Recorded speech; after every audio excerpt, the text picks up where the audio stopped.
You're listening to Tune Dig, a podcast for music lovers. The premise is simple.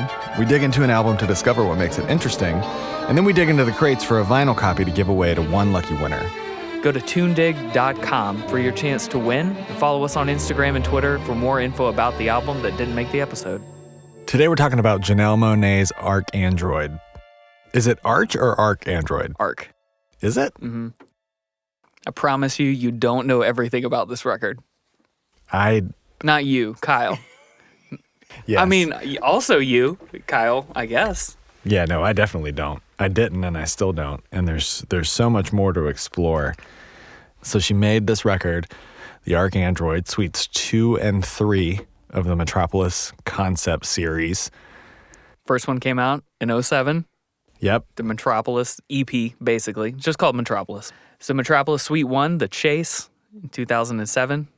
ArchAndroid, which we're talking about today, has Suites 2 and 3. And then Electric Lady, which came afterwards, had Suite 4 plus. As I search for a home and a place to belong, I find it hard to fit in. I need lots of pretty girls in this fantasy world, waiting for their time. Go back to the audition, and there's a song called Metropolis and a song called Cindy, and they're their own self-referential documents where you can figure out what is the place she's talking about in these records, what is the setting, and then who is this Cindy character, and what is this humans versus androids versus the government, like, what is happening with all of this stuff. And in a lot of cases, just that level of thing happening at all would be a barrier to entry. It's got to hit me in my reptile brain immediately. But fortunately, this record does that, and it does it in spades. It's a concept record that you're totally right. You don't have to care about the concept to love the music, but at the same time, understanding why the concept is being used opens up a whole new way for you to see this record as well. Because Monáe herself discusses that the androids in these stories represent segregated minorities, quote, the other, in every situation in society. It represents any oppressed group that finds themselves on the other side of power. And that gets reflected really deeply in an accessible way. This is why this is so great. She really uses a depth of story here, but doesn't require you to come along with all the frivolous details to get it.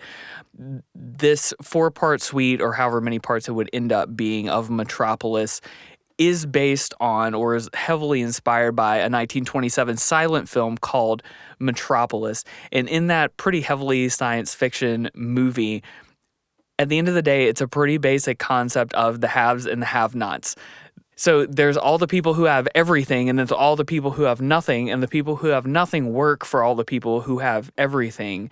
And the people who work all the time and don't have anything basically have to exist underground and have to keep everything running for everybody else, which is a lot to throw into a science fiction silent film from the 20s. But so it's heavily inspired by that sort of thing, and you can see that in the cover art. For instance, like the cover literally looks like a modern day version of that film cover, but it's great to take those two things that we just highlighted and put them together, right? Not only are we inspired by this old story that she took to that has a lot to do with the haves and the have-nots and the relationship between certain members of society and others, but then really stretching that out to today to be modern and allow that to represent anyone who's being oppressed by groups of people who are not actually having to do the work that it takes to exist and subsist and create the types of things that society needs to move forward.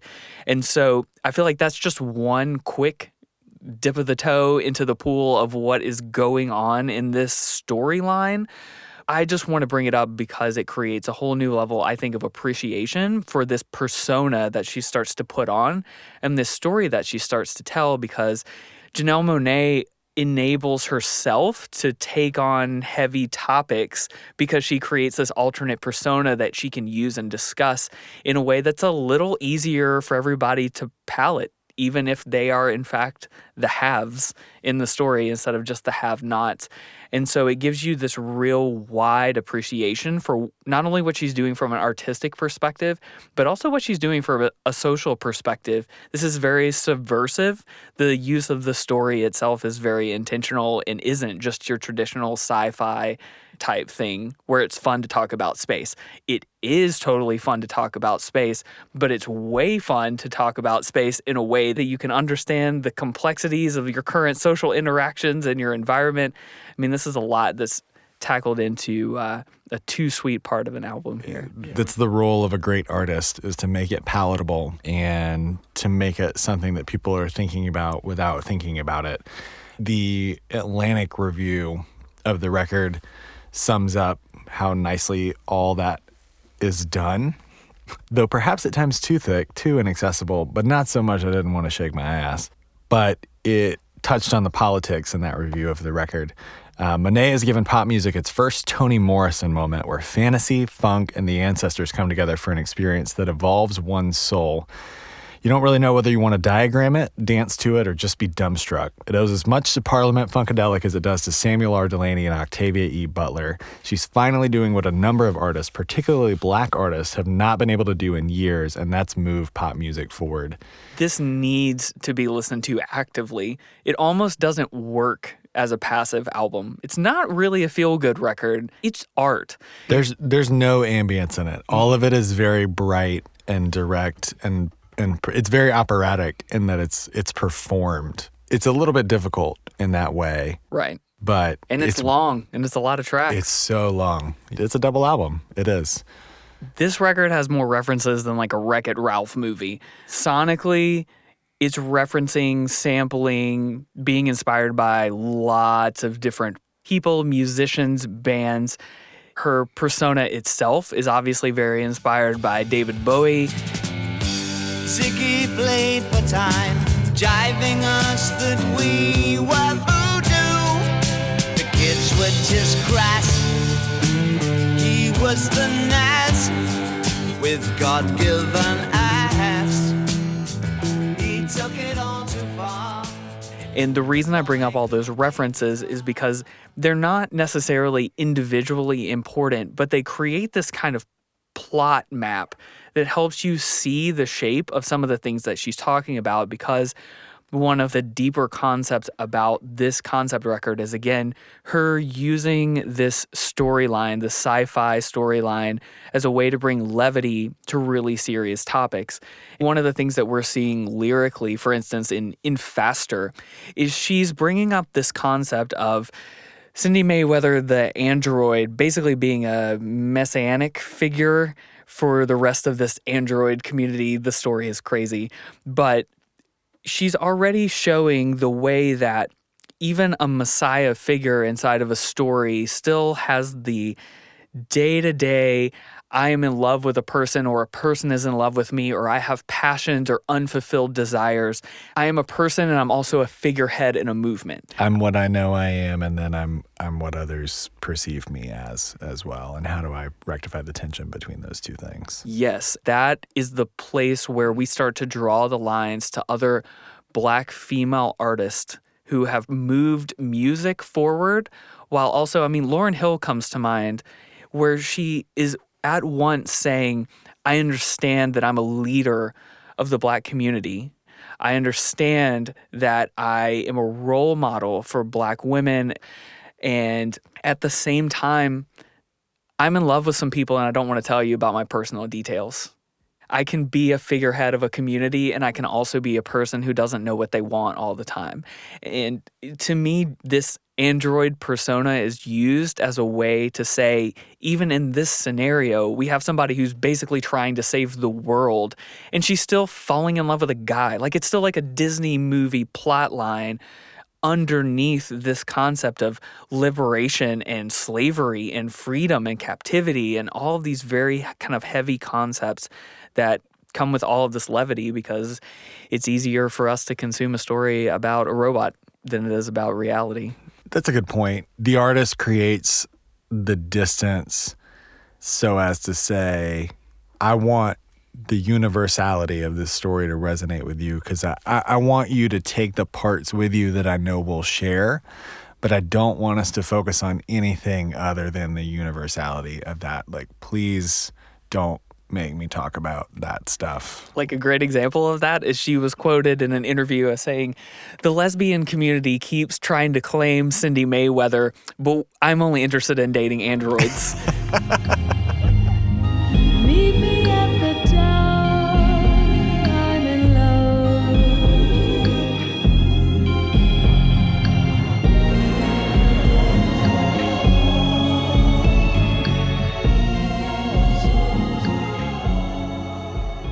Moving a little further, one of the questions... Let's get to the bangers. Yeah. So still in Suite 2, things are transitioning nicely song to song. The keyboard sound from Sir Greendown links it into Cold War. But then the thing that made me sit up straight in my chair is that the drum pattern from B.O.B.? Absolutely. How insane is that? It's great. Why don't more people talk about So that? you think I'm alone, but being alone's the only way to be. When you step outside, you spend life fighting for your sanity. This is a cold war. Well, I mean, I know that we love to look for the influence of Outkast, but it's pretty direct on this album. Sure. An album that Big Boy executive produced. Right. No less. But Cold War is also another great example, again, of her speaking to complex topics that have to do with sexism and racism and putting them in the context of this storyline. And one of the things I think that stands out in Cold War to me is she says, "I was made to believe that there's something wrong with me." I'm trying to find my peace. I was made to believe there's something wrong with me, and it hurts my heart. Lord have mercy, it's plain to see that this is a cold war. She starts to bring in some of these narratives of, again, being a woman, being black, and having that experience of, honestly, from day one, I was kind of told that I'm not really allowed to be the person that I am, that I need to change who I am to suit other people or to make them happy or to survive. And again, layered on top of this storyline of Cindy Mayweather gives us a new way to kind of step outside of the normal ways that we perceive and can understand a lot of these complex topics and just see it with fresh eyes. A lot of these songs really don't have discrete endings and beginnings. They flow really nicely one into the other. And I think one of the things that does is create some tension between the different perspectives of these songs. So Cold War goes into Tightrope, and Cold War talks a lot about you need to know what you're fighting for if you're willing to be here and to put in the work and put one foot in front of the other. And when that song connects into Tightrope, where instead you're saying, yeah, each day I wake up and I deal with the stuff that people put in front of me and that I have to deal with in order to be the person that I am, it gives this nice sense of balance of feeling at once like, yeah, she's a real person, or I guess literally not a real person in this story. She's an android who's experiencing those feelings of inadequacy and uncertainty. And then on the other side of it, those feelings of certainty and positivity and motivation to move forward and do the types of things that you have to do. But you can't allow it, 'cause baby, whether you're high or low, or whether you're high or low, you got to chip on the tightrope. Chip on the tightrope. Baby, baby, whether you're high or low, baby, whether you're high or low, you got to tip on the tightrope. Now let me see you do the tightrope. And I'm still dipping on it. Also, when Big Boy comes in on Tightrope, listen to the bass line. Or you fall into the gap. And I'm still dipping on it. You gotta keep your balance or you fall into the gap. It's a challenge, but I manage cause I'm cautious with the strap. Do damage to your cabbage that a doctor cannot pass. See why you don't want no friction like the back of a matchbook. That if SS will fold you and your MacBook. Close shows shut you down before we go backwards. Act up, and whether we high or low, we gonna get back up like the By the time we get to the last part of this suite and we end up with Mushrooms and Roses, which is just like a psychedelic song. It's a blues song. Yeah. Yeah, fully. It's my favorite song on the record, inside of a club called Mushrooms and Roses. having made peace in some ways at this point in the story, that she is this messianic figure. And so that love with Sir Greendown can't be a thing. But then inside of the blues and the pinks and the deep lights of this club and the way that can be very hazy and psychedelic and can heighten all of your senses, this new character, Mary, comes to the fold. A female character, maybe, who Cindy, or the protagonist, the narrator, finds attractive. And it's just, man, that's just a bitchin' song, man.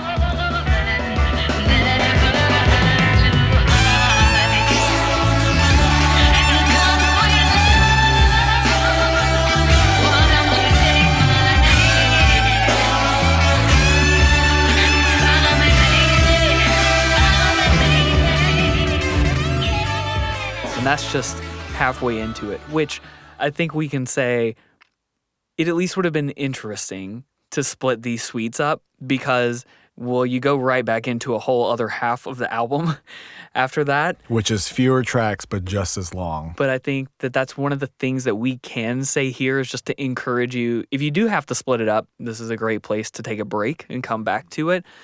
But this really does something different when you sit and listen to it as a piece of art at once. But so we've ended up with a psychedelic closer and mushrooms and roses, and then we go into Suite 3.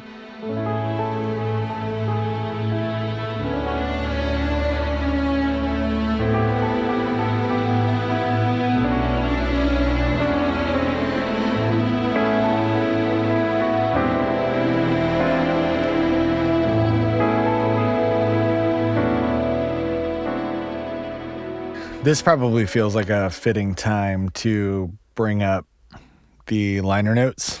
Janelle Monáe does this interesting thing where she will list, in sometimes literal fashion and in sometimes fashion in service of the story, the name of the track, and between the name of the track and the credits for the track, what inspired it. So there's an inspired by line with all of these, and we will share that for those because they're actually pretty difficult to track down if you don't have a physical copy. So the Suite 3 overture sounds a lot more like film score, like 30s and 40s film score, than the Suite 2 overture, which sounds more like classical symphonic. Like you can tell a clear difference. And the liner notes say that the Suite 3 overture was inspired by Fantasia, Mary Poppins, Peter Pan, and Cindy Mayweather's Glowing Heart. And Suite 3 is where it gets super diffuse. But like you said, it's all still very much worth listening to. If I can make one pseudo exception to it's all worth listening to, it would be Make the Bus. With Of Montreal. Featuring Of Montreal. Yes, sir. This is an Of Montreal song. Yes. So? The way you are now, you're never gonna make the bus. Even though everybody's so impressed, you've got to Android dream of electric sheep under your pillow.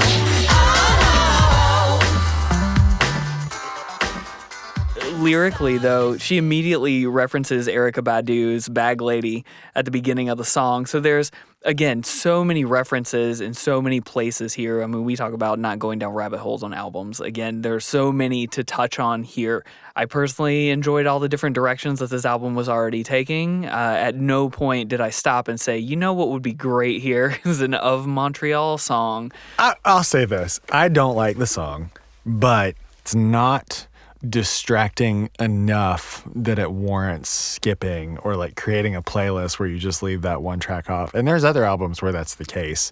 So I think my main beef with it is, yeah, she's like nowhere to be found in the song. You can hear her in the mix. She pops up here and there. It almost feels for a second like the masters of their record, like they were recording down the hall from each other and they bumped into each other, and like the masters for those two songs got swapped out because it's a little strange. Yeah, so now that I've said my piece with that, so Wonderland right after that, some of the little nuances of her references I think are cool to hear here. There are a couple of places inside of Wonderland where she says, this is your land, this is my land. And again, one of those places where in this very light, soft way, she's referencing something much heavier and deeper, right? I mean, when you hear those lyrics in isolation, you think of America the Beautiful. You can kind of draw some of the inferences that she doesn't have to speak to directly here. And so when we bring in a little bit of modern American history and Americana into this, you get just enough of that, oh, she's sometimes talking about things that are happening now. And then in that same song at the end, she has voices that are singing parts of All Creatures of Our God and King.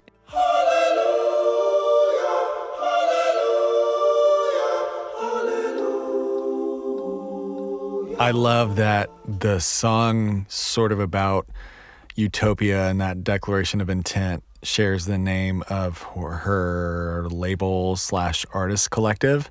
It's cool that her vision for a better world and her reflection of this land is your land, this land is my land is giving a voice and a platform to other artists who share values, who share an ideal, much like the American dream. And if you go, there's a Wonderland WordPress site. The about page for it is incredible. We've created our own state, our own republic. There's grass here. Grass sprouts from toilet seats, bookshelves, ceilings, and floors. Grass makes us feel good. In the state, there's no food. There's also love, sex, wisdom, magic, and wonder. These things add up to something new and ancient that we call wisdom. Wisdom makes us feel good. Who needs drugs when you've got wisdom? Don't know about that acronym, but all of this manifesto is really incredible. We believe there are only 3 forms of music. This is the best part. Good music, bad music, and funk. We survive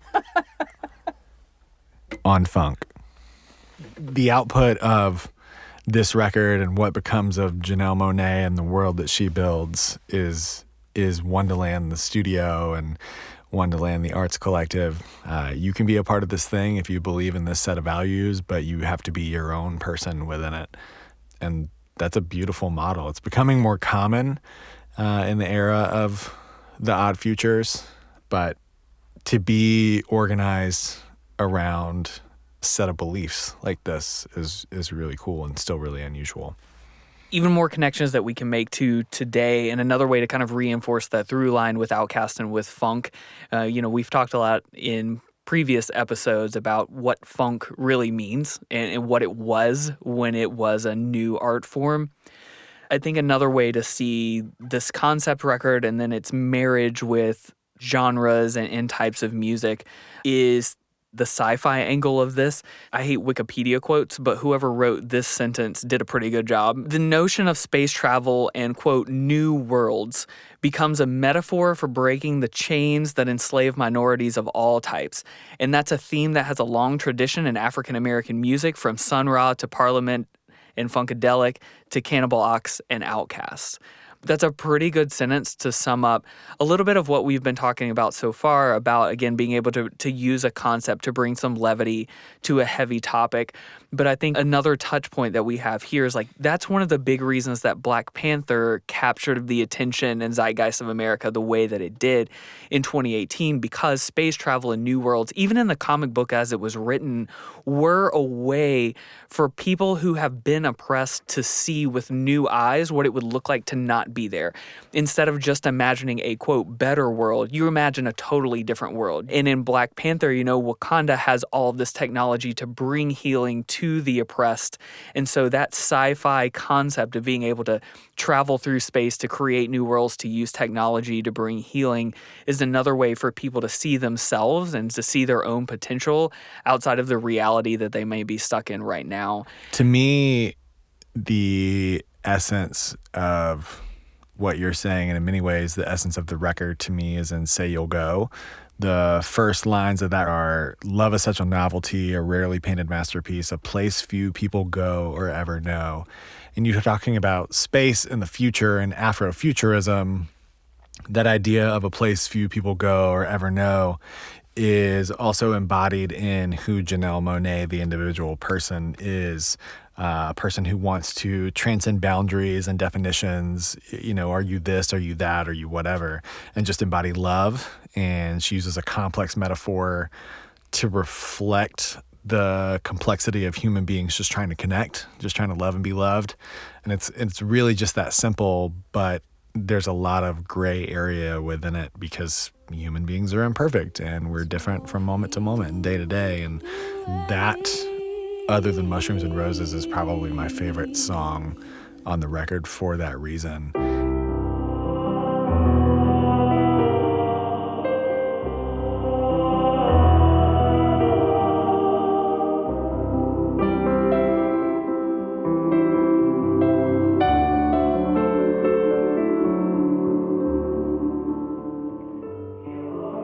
And then in the closing track, which I probably shouldn't try to pronounce. Baya.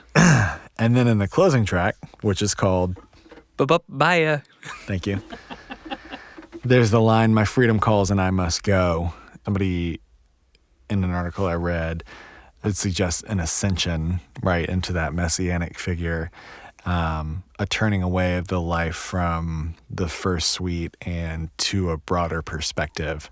The pushing toward a place where few ever reach. And in the final song, the achievement of a broader perspective, of a larger directive, of a deeper calling is so perfectly reflective of Janelle Monáe and her POV as an artist and what she's set out to do. And in many ways is done in this record and again on subsequent records. I think Janelle Monáe deserves your respect as an artist. And if you haven't attempted to listen to this piece of art as a singular item, sit down and give it a shot, even if it's not one that you've picked up and even if it's not easily digestible. I'll say this. When we started this podcast, I thought it was because we loved music and we knew what we were going to say about these records.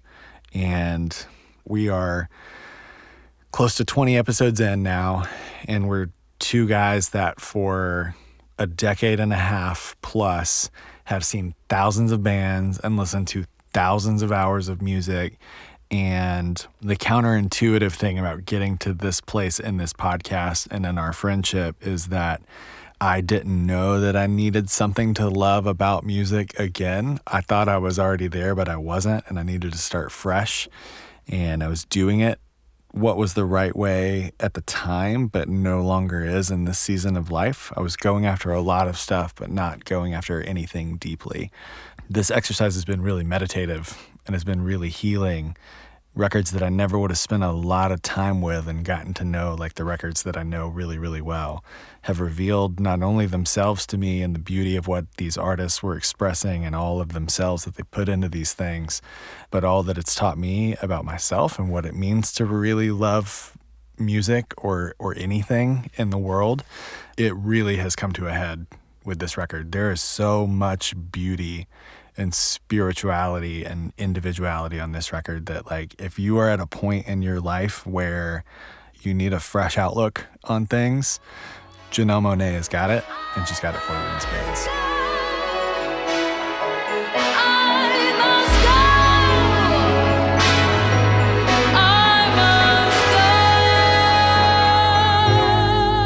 Go to tunedig.com to sign up for our emails and click the link in the email when you want to win. That's it.